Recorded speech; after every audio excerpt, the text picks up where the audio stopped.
Bismillahirrahmanirrahim. Assalamualaikum warahmatullahi wabarakatuh. Innal hamdalillah nahmaduhu wa nasta'inuhu wa nastaghfiruhu wa na'udzu billahi min shururi anfusina wa sayyiati a'malina. May yahdihillahu fala mudilla lahu wa may yudlil fala hadiya lahu. Asyhadu an la ilaha illallah wahdahu la syarika lahu wa asyhadu anna Muhammadan 'abduhu wa rasuluhu salawatullahi wa salamuhu alaihi. Tsumma ma ba'du. Jamaah sekalian rahimani wa iyyakum jami'an, walhamdulillah, segala puji bagi Allah Subhanahu wa taala. Kita memuji dan bersyukur kepada Allah Subhanahu wa taala atas segala nikmatnya, dan di antara nikmat Allah Subhanahu wa taala yang paling luar biasa itu adalah hidayah. Sebagaimana kita ketahui bahwa hidayah ini adalah nikmat yang sangat luar biasa, dan hidayah bertambah nikmat di atas nikmat jikalau berkumpul dengan kesempatan dan juga kesehatan, afiah dan juga rasa sehat. Ketika berkumpul hidayah, kemudian nikmat besar lainnya semacam rasa aman, demikian juga berkumpul dengan afiat kesehatan, demikian juga berkumpul dengan usia panjang, maka itu adalah nikmat Allah Subhanahu wa taala yang sangat luar biasa yang kita gunakan dalam rangka menambah ketaatan kepada Allah Subhanahu wa taala. Rasulullah SAW pernah menceritakan tentang dua orang. Kata Rasulullah SAW, adapun yang pertama wafat dalam keadaan syahid dalam usia yang masih muda, adapun yang kedua masih dihidupkan oleh Allah Subhanahu wa taala dengan usia yang panjang. Siapakah di antara kedua sosok tadi yang paling utama, wahai para sahabat? Maka para sahabat menjawab, tentu saja yang meninggal dalam keadaan syahid. Kata Rasulullah SAW, yang paling mulia di sisi Allah Subhanahu wa taala adalah yang masih dihidupkan dengan usia panjang. Alaysa qad shalla, alaysa qad shama, bukankah dia telah memperbanyak solat, memperbanyak puasa, memperbanyak ibadah yang lainnya? Maka kata Rasulullah SAW, dia lebih utama. Berdasarkan hadis ini, maka para ulama menyebutkan tentang keutamaan usia panjang dan kesempatan yang diberikan, yang dimaksimalkan dalam ketaatan dibanding mereka yang usianya muda kemudian wafat duluan. Maka kalau kita saat ini masih berkesempatan ya dalam keadaan sehat, afiat, maka ini adalah kesempatan yang sangat luar biasa di sisi Allah Subhanahu wa taala. Sebagaimana sabda Rasulullah SAW, khairun nas, sebaik-baik manusia adalah man tala umruhu wa kathura amaluh. Sebaik-baik manusia adalah yang panjang usianya dan banyak amal solehnya. Dan sejelek-jelek manusia adalah yang panjang usianya dan banyak kemaksiatannya. Maka walhamdulillah kita saat ini dalam keadaan sehat walafiat, demikian juga mempunyai kesempatan dan usia panjang. Kita isi dengan berbagai macam ketaatan, dan diantaranya salah satunya adalah talabul ilm, menuntut ilmu. Imam Ahmad beliau menyatakan talabul ilmi, menuntut ilmu itu adalah ibadah yang paling mulia di sisi Allah idza sahhat niyyatuh, kalau niatnya betul. Apa itu niat yang betul dalam menuntut ilmu? Liraf'il jahli, karena Allah dan untuk mengangkat kebodohan, ketidaktahuan yang ada pada diri kita. Nah, jemaah dan mata Allah Subhanahu wa taala, kita lanjutkan pembacaan hadis yang terdapat di dalam kitab Bulughul Maram yang ditulis oleh Al-Imam Ibnu Hajar Al-Asqalani rahimahullahu taala. rahimahullahu taala. Hadis yang berikutnya, jemaah dan mata Allah Subhanahu wa taala, adalah hadis yang diriwayatkan daripada sahabat Jabir bin Abdullah. Jabir bin Abdullah pada hadis yang ke-25 di dalam bab ini, atau hadis yang ke-686. Wa an Jabir bin Abdullah, daripada Jabir bin Abdullah, anna Nabi sallallahu alaihi wasallam naha 'anil muhaqalah. Beliau melarang jual beli al-muhaqalah wal muzabanah, demikian juga al-muzabanah, wal mukhabarah, demikian juga praktik al-mukhabarah, wa anithunya illa an tu'lam, dan pengecualian dalam transaksi kecuali yang dikecualikan tadi telah ditunjuk dan diketahui. Rawahul khamsatu illa ibn Majah. Hadis ini diriwayatkan oleh 5 imam kecuali al-Imam Ibnu Majah dan disahihkan oleh al-Imam At-Tirmidzi. Jemaah rahmat Allah Subhanahu wa taala, sebagaimana telah kita ketahui bahwa hukum asal di dalam transaksi jual beli, demikian juga interaksi manusia secara umum satu dengan yang lainnya, baik itu sosial, ekonomi, maka hukum asalnya adalah dibolehkan. Hukum asalnya dibolehkan. Al-aslu fil muamalati al-ibahah. Hukum asal di dalam masalah muamalah itu adalah al-ibahah. Kecuali jikalau ada dalil yang sahih. Jadi hadisnya sahih misalkan, kemudian isinya juga sangat jelas mengharamkan satu jenis jual beli. Kaidah ini sangat penting untuk kita ulang-ulang, bahwa ketika ada seseorang yang mengharamkan satu hal dalam transaksi jual beli, maka dalil dan penjelasan dituntut pada yang mengharamkan, sebab dia berada pada posisi pengecualian dari hukum asal. Adapun seseorang yang dalam satu perbedaan pendapat menyatakan halal, tidak dituntut dalil daripada dia, sebab dalil dan penjelasan dituntut daripada yang mengharamkan.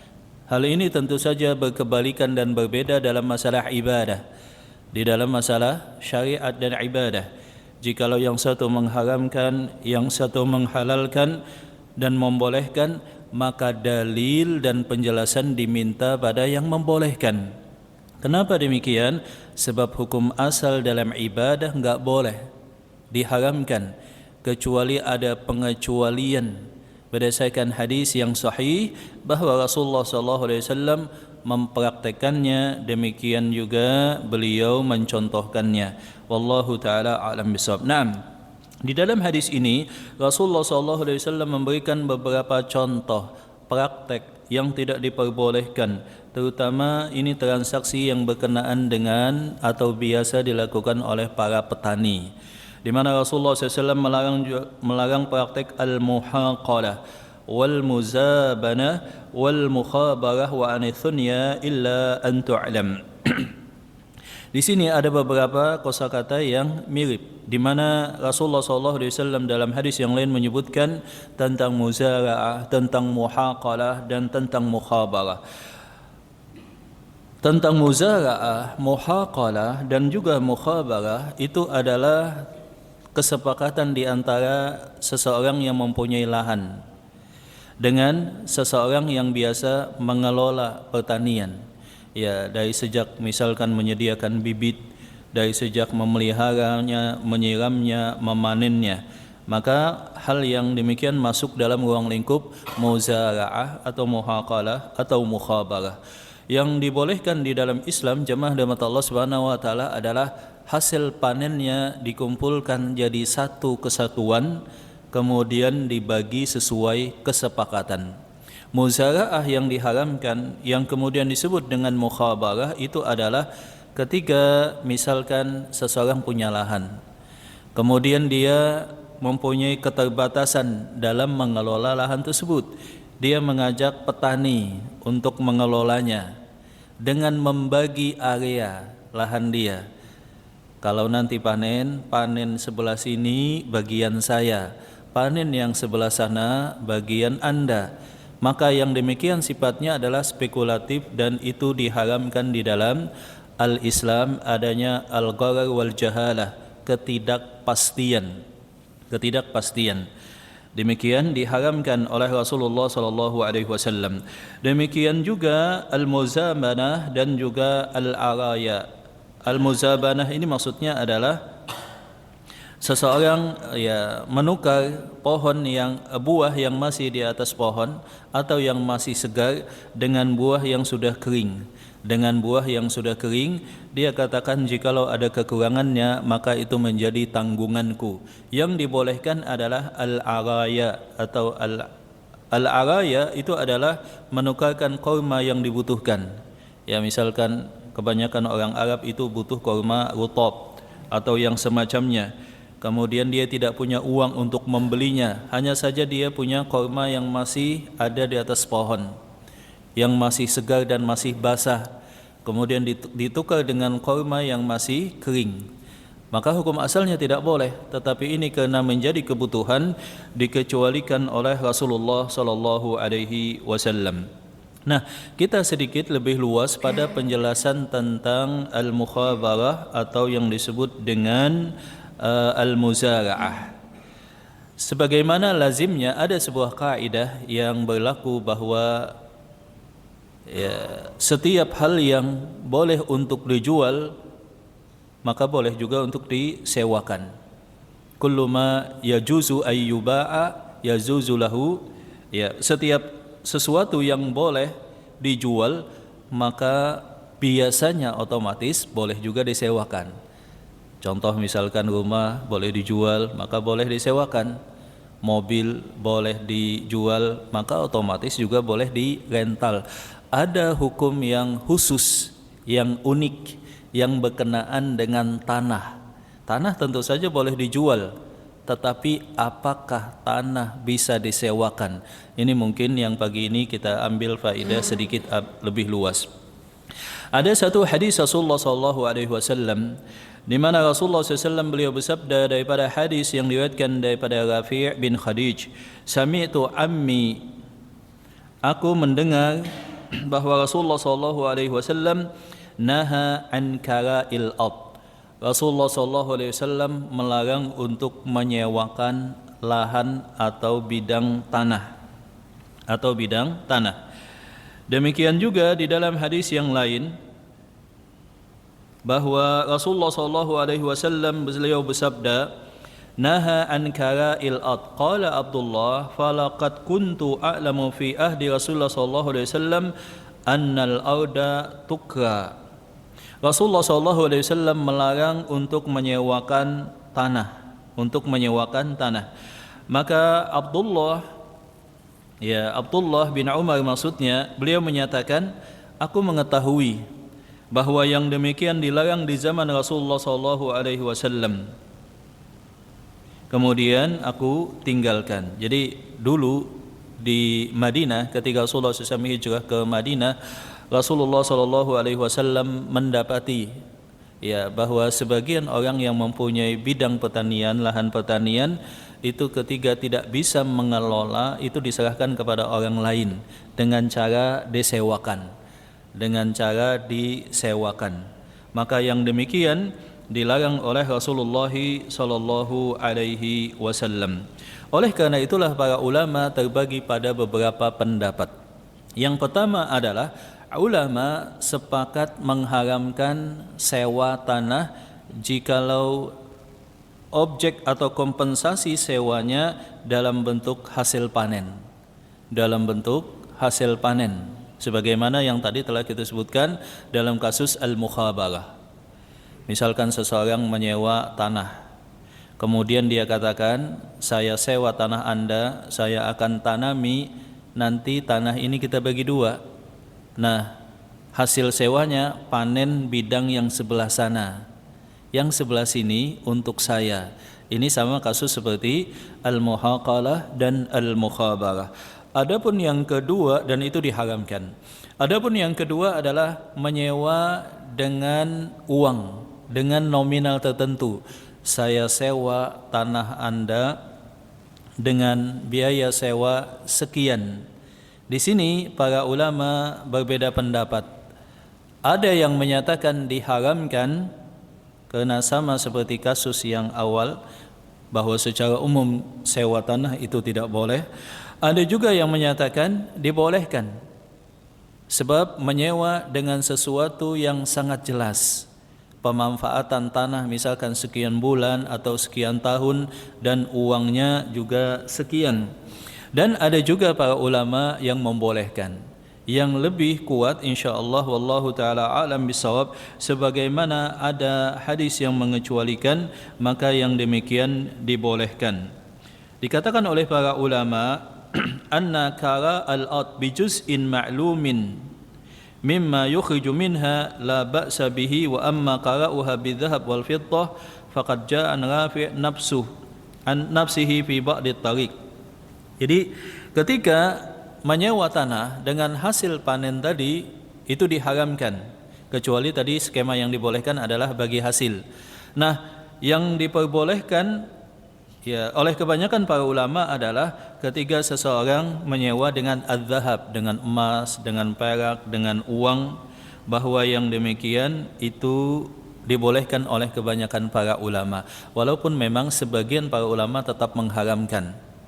Dan yang lebih aman adalah menyewa bukan untuk lahan pertanian. Jadi kalau kita rinci, yang pertama sewa menyewa lahan dengan hasil daripada pertanian itu diharamkan di dalam Islam. Sebabkan berada dalam ketidakjelasan apakah tanah yang disewa yang itu diharapkan hasil yang tumbuh dan kemudian dipanen itu bisa sesuai harapan ataukah tidak. Adapun yang kedua permasalahannya tadi adalah menyewa tanah dengan kompensasi sewa uang. Uang terpisah daripada tanah. Maka yang demikian tingkat spekulasinya itu tentu saja berbeda. Menyewa tanah dan hukum asalnya tanah bisa dijual, dan tadi kaidahnya adalah setiap yang dijual boleh untuk disewa. Maka ketika seseorang menyewa lahan, ya bidang, misalkan sawah, kebun, maka dibolehkan, ya atas pendapat kebanyakan para ulama, menyewa dengan uang. Dan yang lebih aman adalah hati-hati. Jadi tidak menyewa tanah atau lahan dengan maksud untuk pertanian atau perkebunan. Kalau selain pertanian dan perkebunan, maka yang demikian dibolehkan dan tidak punya kaitan dengan yang tujuan yang diharamkan oleh Rasulullah sallallahu alaihi wasallam. Maka dengan demikian ini adalah penjelasan tentang bahwa menyewa tanah itu tidak diperbolehkan jikalau sewanya hasil daripada pertanian atau perkebunan tanah tersebut. Kemudian yang kedua, lebih hati-hatinya menyewa tanah untuk pertanian itu juga ditinggalkan atau diharamkan.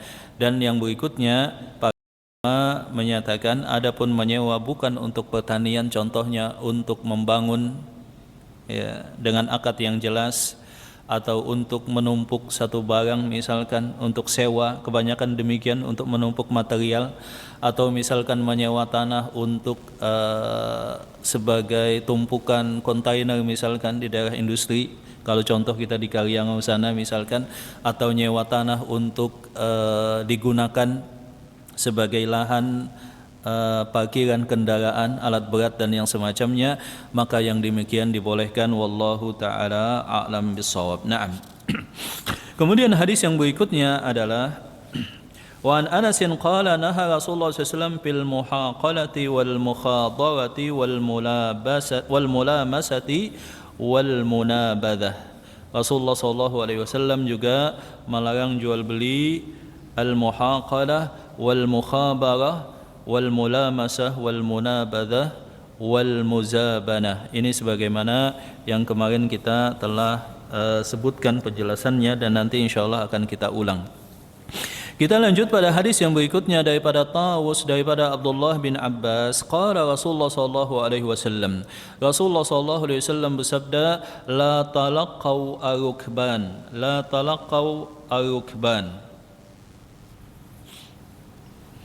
janganlah kalian talaqau arukban, kata Rasulullah SAW.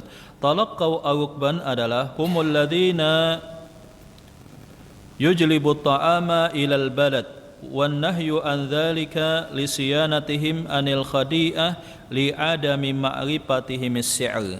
Janganlah kalian melakukan talaqau arukban. Talaqau arukban itu adalah mencegat kafilah dagang sebelum mereka datang ke pasar, dicegat duluan di tengah jalan. Sebab umumnya zaman dulu karena terbatasnya informasi, akses informasi, ya semuanya serba manual. Ya tentu saja kafilah dagang ketika akan datang ke satu tempat, mereka dalam keadaan umumnya tidak tahu harga yang berlaku di kampung atau di kota atau di pasar tersebut. Maka biarkan mereka datang duluan, ya baru kita beli.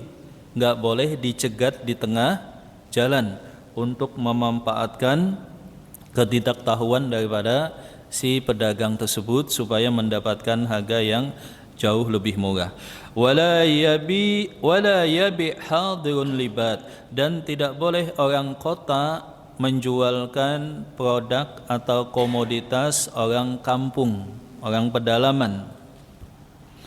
Qultu li Ibni Abbas, maka aku bertanya kepada Ibnu Abbas, ma qawluhu wa la yabi hadirun libat? Qala, maka aku bertanya kepada Abdullah bin Abbas, kata Tawus.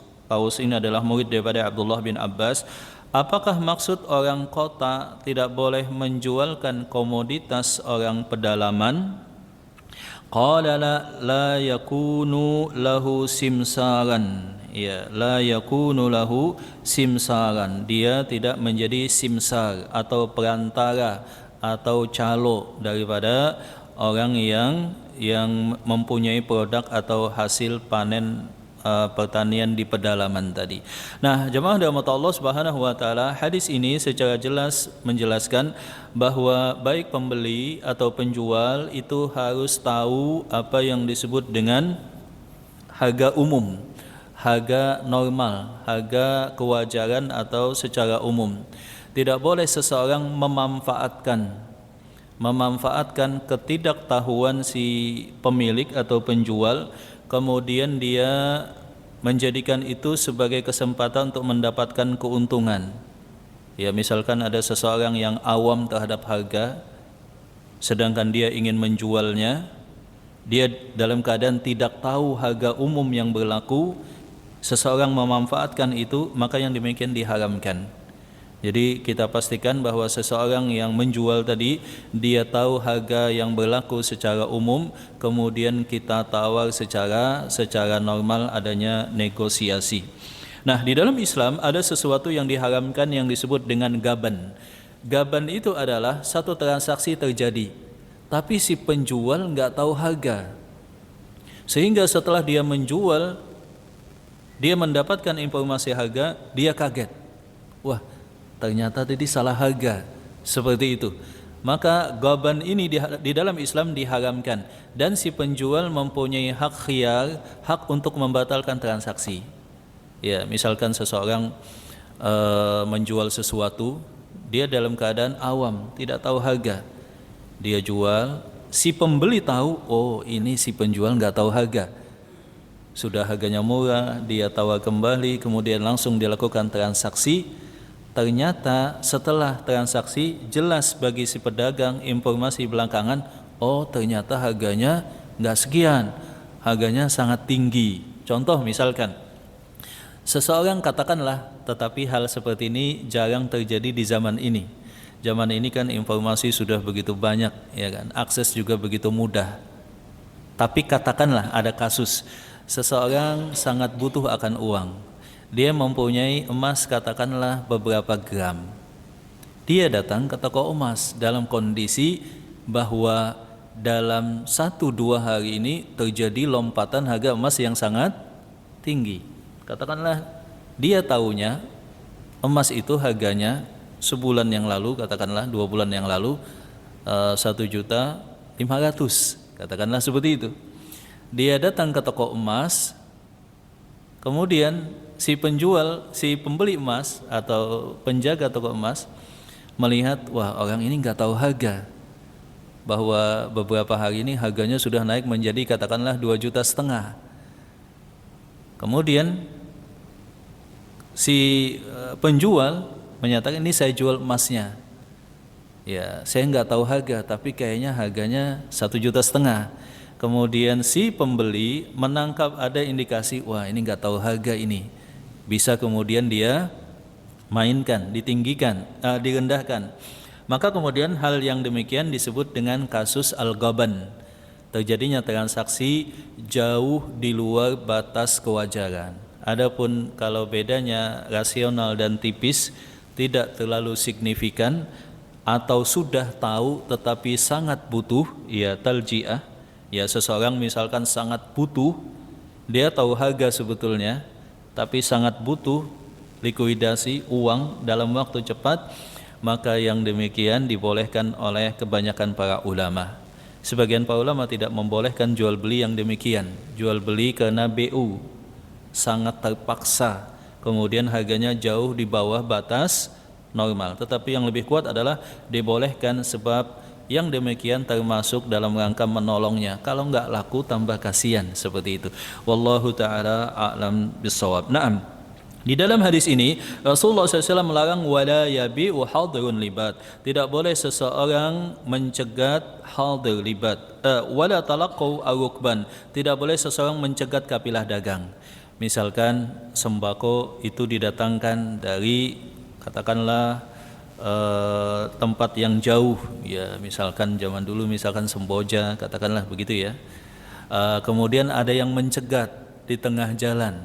Dalam kondisi petani tadi belum tahu harga, sudah daripada masuk ke pasar Balikpapan capek lagi, butuh ongkos, habis waktu, sini ya saya jualkan, sini saya beli, ya seperti itu. Maka yang demikian termasuk dalam definisi mencegat. Wala yabi'u hadirun libat, dan tidak boleh orang kota menjualkan produk orang kampung atau orang desa.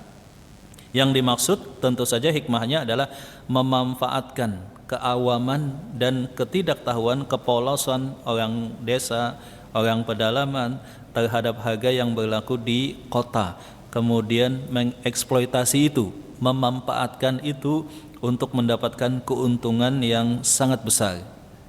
Qultu, maka aku, perawi hadis ini Tawus, bertanya kepada Abdullah bin Abbas, wala yabi'u hadirun libat, apakah yang dimaksud dengan janganlah orang kota menjual apa yang dihasilkan oleh orang pedalaman atau orang kampung? Maka kata Ibnu Abbas, la yakunu lahu simsaharan, tidak boleh dia menjadi simsar atau perantara. Yang dibolehkan kata para ulama bentuknya adalah orang kota boleh menjual produk atau hasil dari pedalaman dengan cara bahwa dia membeli. Jadi dia datang ke kampung kemudian membeli, ya lewat satu transaksi yang adil dan transparan, kemudian menjual ke kota. Yang demikian dibolehkan. Bahkan itu termasuk membantu orang pedalaman atau orang kota tadi, dengan catatan bahwa dia tidak mengambil kesempatan dari ketidaktahuan harga. Ya, ketika mereka orang pedalaman bertanya, katakanlah mereka sedang panen timun, ya datang orang kota mau beli timun. Orang pedalaman berkata, berapa sekarang timun? Ya, ketika dijawab, ya harus jujur, dia katakan harga sekian. Ya, tetapi perjalanan jauh, ada kos produksi tentu saja, sewa mobil dan lain-lain, tawaran saya sekian. Maka itu adalah jual beli yang transparan dan sangat berkeadilan. Adapun memanfaatkan atau memberikan informasi yang palsu, atau dia hanya menjadi perantara yang sama sekali tidak menanggung risiko, maka hal yang demikian tidak diperbolehkan. Kasus kebanyakan adalah jual beli ijon. Jadi si orang kota datang ke desa, kemudian dia menampung dan memborong semua hasil panen dan tidak ada harga yang diinformasikan. Nanti ini saya bawa dulu ke kota, nanti habis di kota laku baru saya kasih tahu harganya kepada kalian. Ya, maka yang demikian dikhawatirkan ada al-gharar atau ketidakjelasan, dan juga ada zulum atau kezoliman. Wallahu ta'ala a'lam bishawab. Adapun seseorang datang kemudian ketika ditanya dia membuka informasi, dilakukan negosiasi harga karena tentu saja ingin keuntungan dan jarak yang lumayan, maka yang demikian termasuk membantu orang desa atau orang pedalaman tadi. Wallahu ta'ala a'lam bishawab. Inti yang dimaksud, karena ini berbeda konteks zaman dulu dengan konteks zaman sekarang pada akses dan kecukupan informasi, adalah apa yang dilakukan oleh si pedagang kota tadi. Jadi dia tidak boleh memanfaatkan ketidaktahuan, intinya ya memanfaatkan ketidaktahuan orang pedalaman terhadap harga normal yang umumnya berlaku saat itu. Wallahu ta'ala a'lam bishawab. Adapun jikalau tidak memanfaatkan ya dan jual beli secara normal, maka yang demikian tetap dibolehkan. Hadis yang serupa juga adalah hadis yang diriwayatkan oleh Abu Hurairah bahwa Rasulullah SAW beliau bersabda, la talaqau al-jalab, faman talaqau fashturiya minhu fa idza ata sayyiduhu as-suqa fahuwa bil khiyar. Hadis ini juga serupa dengan hadis yang sebelumnya, hadis yang diriwayatkan oleh Imam Muslim, janganlah kalian mencegat ya mereka yang membawa dagangan daripada pedalaman. Barang siapa yang melakukan demikian, barang siapa pedagang ya dari pedalaman membawa dagangan kemudian dibeli di tengah jalan, ketika dia telah mendatangi pasar. Jadi si orang pedalaman tadi datang ke pasar, ternyata dia mendapatkan fakta harganya berbeda jauh, bahwa bil khiyar, maka dia mendapatkan hak khiyar. Mendapatkan hak khiyar itu maksudnya dia boleh membatalkan ataukah melangsungkan jual beli tersebut. Kalau kata dia udah nggak apa-apa deh, sebab memang sudah terjadi dan saya juga nggak masalah, maka transaksi sah. Adapun jikalau dia menyatakan saya enggak terima, maka yang demikian dia boleh membatalkan, dan pembatalan dia wajib diterima oleh orang yang membeli. Jadi khiyar itu jemaah dirahmati Allah Subhanahu wa taala adalah hak batal, dan hak batal jikalau dijamin di dalam Islam, pihak yang lain itu wajib menerima. Kalau dia tidak menerima dan mencari celah untuk kemudian terjadinya sengketa, maka yang demikian di dalam Islam diharamkan. Wallahu taala a'lam bissawab. Naam. Hadis yang berikutnya juga ini adalah hadis yang mirip isinya. Wa anhu, dan kembali dari Abu Hurairah, naha Rasulullah sallallahu alaihi wasallam ayyabi'a hadirun libat. Rasulullah sallallahu alaihi wasallam melarang orang kota untuk menjualkan produk dan hasil yang dihasilkan orang pedalaman. Wala tanajashu, janganlah kalian melakukan an-najash. Ini juga telah kita jelaskan. An-najash adalah melakukan semacam rekayasa, adanya pembeli fiktif ya, untuk menawar dengan harga yang lebih tinggi daripada calon pembeli yang asli. Ya, rekayasa harga. Wala yabi'u rajulu ala bai'i akhi, tidak boleh seseorang menjual satu barang dagangan, dan tidak boleh seseorang membeli barang dagangan yang sedang dibeli oleh saudaranya. Di sini ada dua ketentuan kata para ulama. Yang pertama adalah saat tahapan negosiasi, itu nggak boleh kita masuk. Jadi misalkan ada pedagang, ada pembeli sedang terlibat negosiasi harga, kita sebagai orang yang belakangan nggak boleh masuk sampai putus. Apakah jadi deal, terjadi transaksi ataukah tidak jadi. Setelah jelas bahwa batal misalkan, nah kita baru boleh masuk dan melakukan negosiasi untuk transaksi tersebut. Adapun tahapan yang kedua, larangannya lebih keras daripada Rasulullah SAW, dan tingkat keharamannya tentu saja lebih diharamkan adalah ketika sudah dibeli. Sudah dibeli misalkan sudah di DP atau sudah putus harga dan sepakat, maka yang demikian tidak diperbolehkan untuk ditransaksikan. Wallahu taala a'lam bishawab. Jadi wala yabi'u rajulu ala bai'i akhi, tidak boleh seseorang membeli sesuatu yang telah dibeli oleh saudaranya atau sedang proses transaksi atau bahkan sedang proses negosiasi, kecuali pengecualian jemaah dirahmati Allah Subhanahu wa taala adalah pada kasus muzayadah. Pada kasus muzayadah. Muzayadah itu adalah kasus yang kita kenal lazimnya dengan nama lelang. Jadi lelang itu dibolehkan, misalkan balai lelang ya mempunyai barang-barang sitaan, hasil limpahan misalkan dari pengadilan kah, dari KPK, kemudian balai lelang sebagai institusi yang berhak mengadakan lelang.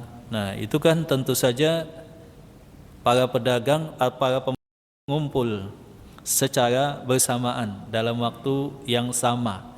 Hukum asalnya kan tadi nggak boleh nego atau beli barang yang sedang dalam proses jual beli atau dinegosiasi pihak lain.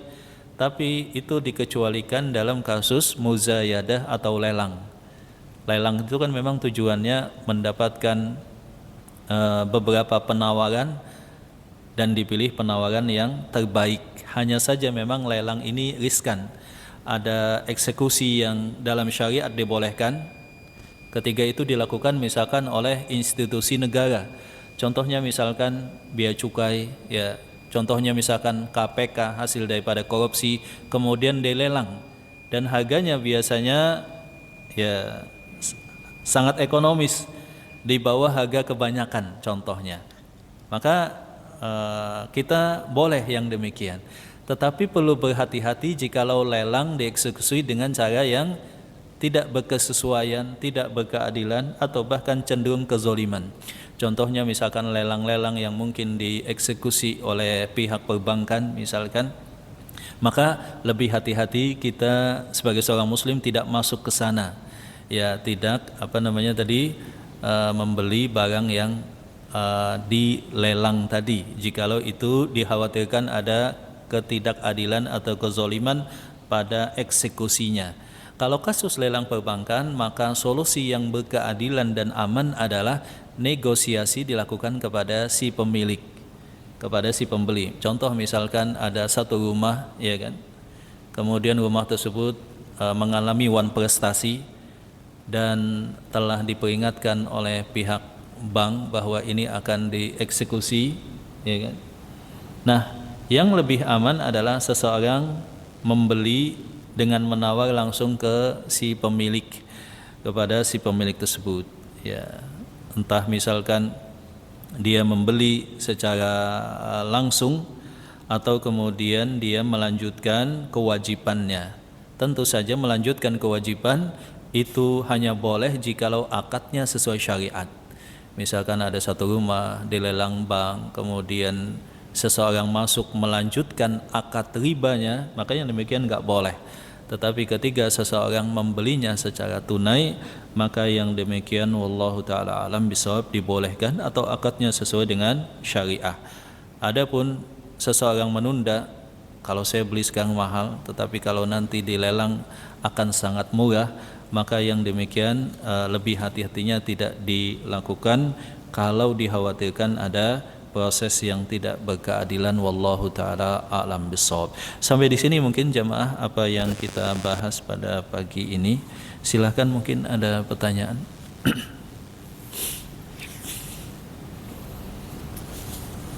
Ada pertanyaan bapak-bapak mungkin yang berkenaan dengan keseharian atau topik yang sedang kita bahas yang berhubungan dengan muamalah ini.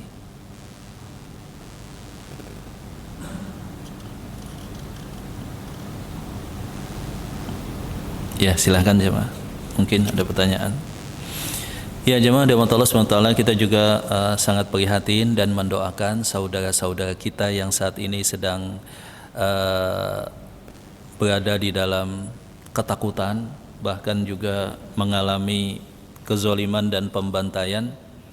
Ya, saudara-saudara kita yang ada di Sudan salah satunya, ya, di mana mereka mengalami musibah. Sebagaimana kita ketahui bahwa Sudan saat ini sedang berada dalam keadaan tidak aman karena terjadinya perpecahan antara angkatan bersenjata Sudan dengan milisi yang awalnya diintegrasikan ke angkatan. Terjadinya perebutan kekuasaan, sebelumnya kudeta juga, sehingga di antara dua faksi tadi, faksi angkatan bersenjata resmi yang mana panglimanya kemudian menjadi ulil amri saat ini, presiden yang sah, yaitu Abdul Fattah al-Burhani. Kemudian ada milisi yang memberontak dari RSF atau Rapid Support Force yang dipimpin oleh Muhammad Dagalu, di mana Muhammad Dagalu ini kemudian berusaha menguasai Al-Fashir, kemarin kota Al-Fashir, dengan taktik bumi hangus. Bahkan ketika sudah dikuasai, ya, pasukannya bahkan membantai, ya, 4.000 lebih kaum muslimin di sana, padahal yang membantai juga adalah muslim, ya, berbahasa Arab juga, tetapi mereka adalah orang yang jahil. Ideologi daripada RSF ini adalah sekuler tentu saja. Mereka tidak melaksanakan dan tidak peduli dengan syariat Islam, bahkan kebanyakan mereka tidak sholat. mereka juga membuka komunikasi dengan Israel serta Yahudi, maka tentu saja keberpihakan kita saat ini pada mereka yang sedang memegang kekuasaan resmi, yaitu Sudan Armed Force atau angkatan bersenjata resmi dengan presidennya tadi Abdul Fattah Al-Burhan. Dan tentu saja kita doakan ya, semoga saja fitnah dan kekacauan ini cepat berlalu, dan semoga saja mereka mendapatkan keamanan dan ini bisa aman dan damai. Di sini kita mendapatkan satu hikmah bahwa keamanan itu anugerah yang sangat luar biasa. Aman beribadah, aman bersama keluarga, aman bisa mencari nafkah, itu Masya Allah luar biasa. Sampai di sini jamaah, semoga bermanfaat apa yang kita bahas pagi ini. Barakallahu fikum. Mohon maaf yang kalau ada yang kurang berkenan. Subhanakallahumma rabbana wa bihamdika asyhadu an la ilaha illa anta astaghfiruka wa atubu ilaik wa akhu da'wana alhamdulillahi rabbil alamin. Assalamualaikum warahmatullahi wabarakatuh.